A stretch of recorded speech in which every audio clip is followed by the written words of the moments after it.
Hello student, इससे पहले मैंने आपको प्लेस्ड के बारे में एक्सप्लेन कर दिए थे। मेरे इससे पहले वाले जो लेक्चर थे, it is related from placed.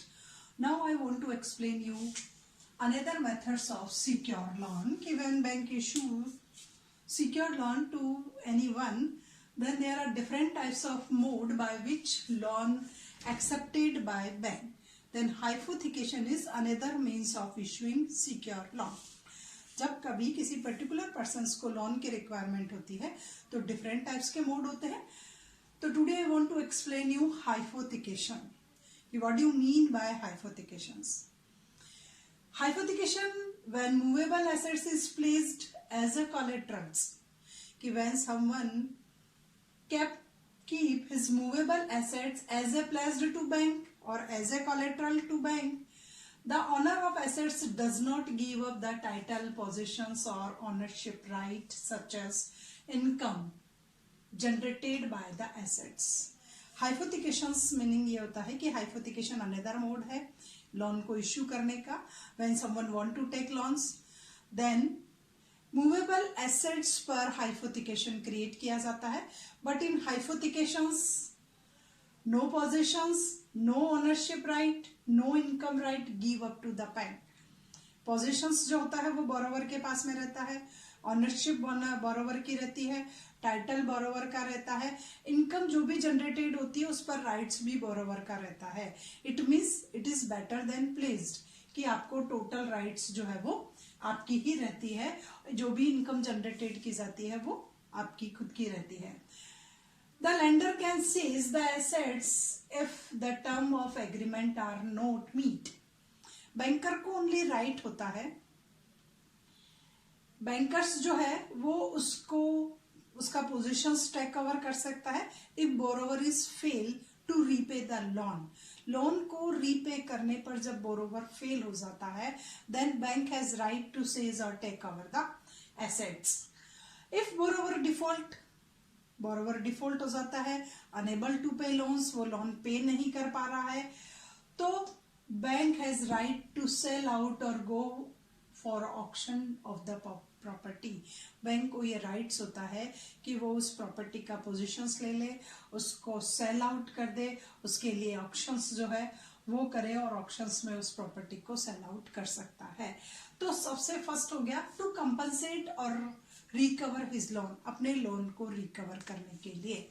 Then hypothecation की जो डेफिनेशन है वो under section 2 this act according 2002 का जो ये एक्ट है उसकी सेक्शन 2 में हाइपोथिकेशन को डिफाइन किया गया।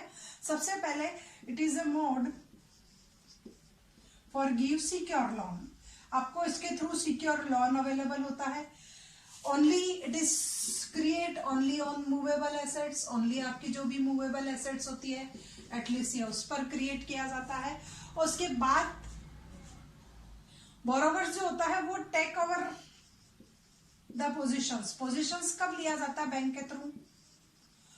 व्हेन बोरोवर इज फेल्ड, जब बोरोवर फेल्ड हो जाता है, वो रीपे नहीं कर पाता है, आपको लोन रीपे नहीं कर पाता है, डिफॉल्ट हो जाता है उसका, तो फिर बैंक को ये राइट होता है कि वो सबसे पहले पोजिशंस लेता है, seize, take over the assets, then auctions organise कर करके उसको सेल आउट कर सकता है। ये बैंक को राइट होता है। तो इसमें जो एग्रीमेंट प्रिपेयर किया जाता है वो पहले से ही इस स्टाइल्स का एग्रीमेंट बैंक प्रिपेयर करता है कि आपको उस एसेट्स को जो है सेल आउट करने का राइट होगा बैंक को व्हेन बोरोवर इज डिफॉल्ट। तो ये हो गया आपका another means of loan issued by bank, hypothecations. Then what are the characteristics of hypothecations? तो hypothecation की characteristics होगी कि it is a mode of secure loan. secure loan का mode है, movable assets पे create किया जाता है, no ownership, no possessions, no income rights give to bank. Bank को किसी भी प्रकार का कोई भी rights स्टार्टिंग में नहीं दिया जाता है, जो भी है वो ओनरशिप जो भी है उसकी वो बोरोवर के पास में ही रहती है। But bank has right to organize or auctions and sell out the property borrower is failed. जब बोरोवर फेल हो जाता है तो बैंक को उसको सेल आउट करने का राइट होता है। These are the characteristics. अब बताओ what precaution must be kept by bank. When issued by the loan under hypothecation. तो first of all before sanctioning any credit, जब बैंक क्रेडिट इशू करता है, any types of credit hypothecations के base पर issue की जाती है, तो बैंक को इस बात के लिए एश्योर हो जाना चाहिए कि जो भी बोरोवर है वो ये नहीं हो कि सेम टाइप की फैसिलिटी इसी एसेट्स पर कहीं और से एंजॉय कर रहा हो।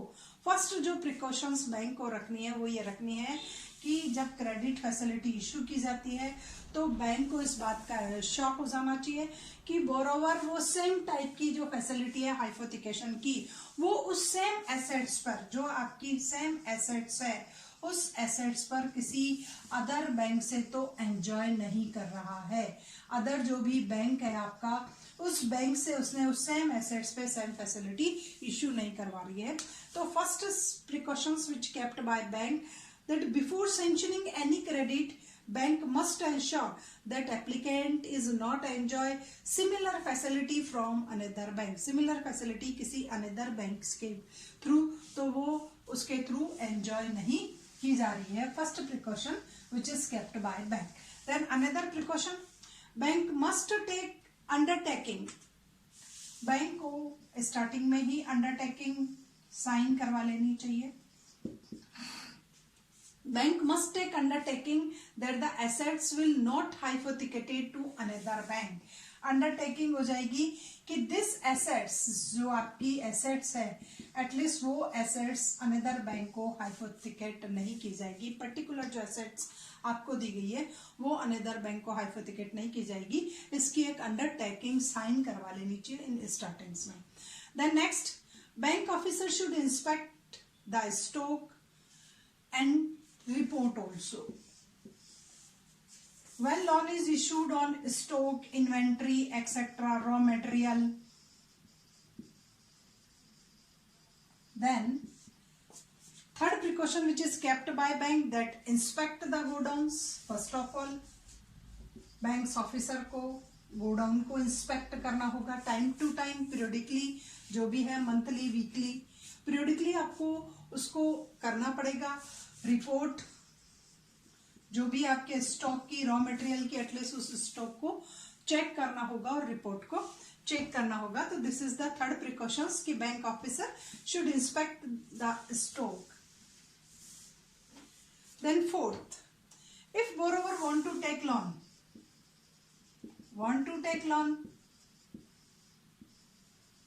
From another bank as hypothecation,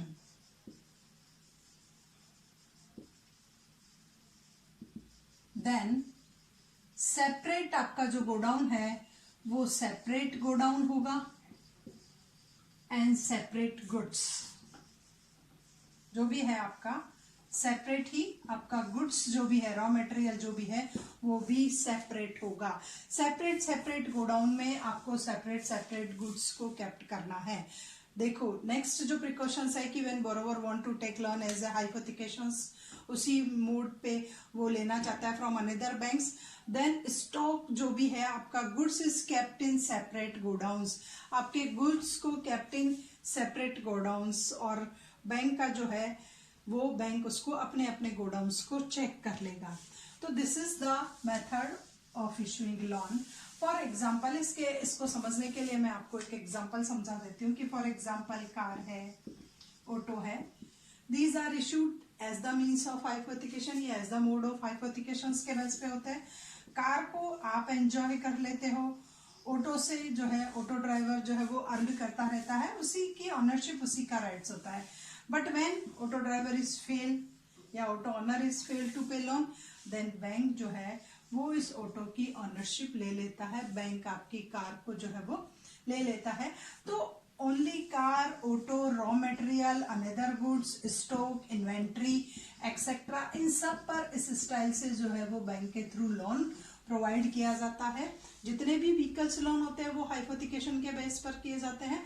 sometime banks जो है वो रॉ मटेरियल पे भी प्रोवाइड करता है कि आप रॉ मटेरियल को आप यूज कीजिए, उसको फिनिश गुड्स में कन्वर्ट करते जाइए, बट एक लिमिटेड जो स्टॉक होता है वो बैंक के पास होता है उसका, कि बैंक आपने उसको दे दिया है, आप हाइपोथिकेट कर दिया है, आप उसको फिनिश गुड्स में कन्वर्ट करने का राइट्स रखते हो। But bank you fail, then bank has right to take your finish goods, raw material etcetera, bank कुछ भी ले सकता है। तो एक ये कन्वीनियंट मोड है हाइपोथिकेशन, उसमें बोरोवर को ये बेनिफिट होता है कि वो एसेट्स को एंजॉय कर सकता है, एसेट्स से अर्न कर सकता है, ओनरशिप उसी की रहती है, टाइटल को ट्रांसफर करना जो है वो कंपलसरी नहीं होता है। और बैंक को बेनिफिट्स होता है कि बैंक को ये राइट होता है कि वो क्या कर ले, उसको टेक ओवर पोजीशंस कर सकता है और उसको सेल आउट करता है as the go for auctions पर जाकर के वो उसको सेल आउट भी कर सकता है। तो ये बैंक्स को राइट्स होता है कि उसको सेलिंग का पावर है,